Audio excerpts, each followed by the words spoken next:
everyone. I'm here to tell you a little story about ethnicity and motherhood. So I'm sitting in my kitchen when my 2-year-old daughter Violet climbs up into my lap. She takes her 2 little hands and she grabs my face. She looks me right in the eyes. And she goes, "Doo-doo?" And my heart explodes because in Punjabi, doo-doo is the word that little kids use to say milk. It's a cute word, it's endearing and sweet. And I haven't heard it in so long and it just makes me so happy to hear it.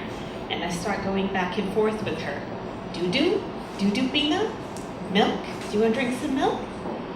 And my husband, who's not Indian, is watching this all go down. He is totally confused. And he looks at me and he's like, "What are you doing? Why are you talking about poop?" And that's when I realized my daughter isn't saying a Punjabi word because she doesn't know that language.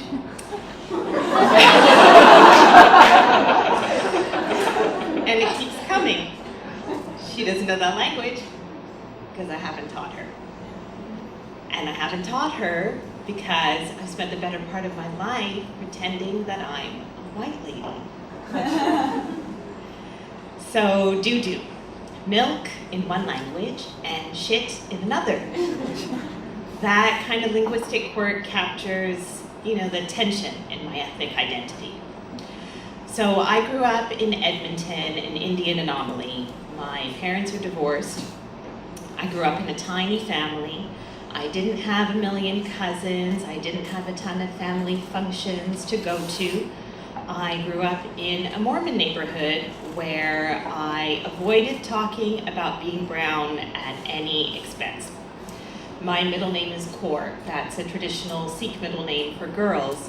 But if anyone asked me when I was a kid, I would tell them that my middle name was Karen or Corey. Somehow that was better. When I was in high school, it was the first time in my life that I was around South Asian kids my own age. And within minutes, they let me know that I was whitewashed. So I got the message, and I started to push back against perceived stereotypes by adopting cliches. Razor thin white hipster boyfriend, sketchy apartments, graduate degrees in sociology.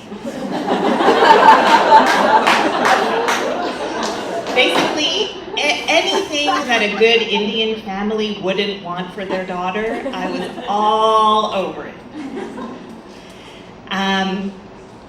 Of course, I grew up with Indian food, Bollywood. I gorge on mangoes every summer. I place an impossibly high value on reusable plastic food containers. But I'd also been contorting myself to fit into these ethnic spaces that I was letting other people define for me. And eventually I left home and started my own life. I started my career, and just bit by bit, my life just kind of got wider. But ethnicity doesn't just go away because you can't quite reconcile it or because you decide it's irrelevant. It's always there, even when you start paying full price for things or start throwing away perfectly good reusable yogurt containers. And I had kind of come to terms with the fact that I was a mediocre brown daughter, a mediocre brown sister, but a mediocre brown mom. That's kind of what hit me on doo-doo day. I wanted back in. So I have to confess that this evolution in my ethnic identity is actually quite shallow. You can map it perfectly onto the increased visibility and relevance of people like Superwoman, Aziz Ansari, Hassan Minaj. But as mothers of young children know, sometimes the only way you can do something for yourself is to frame it as a selfless act for your kid. That's what we do. It's for you. So I couldn't figure out my brown self for myself, but could I do it for Violet? Of course. So I want back in. I'm ready.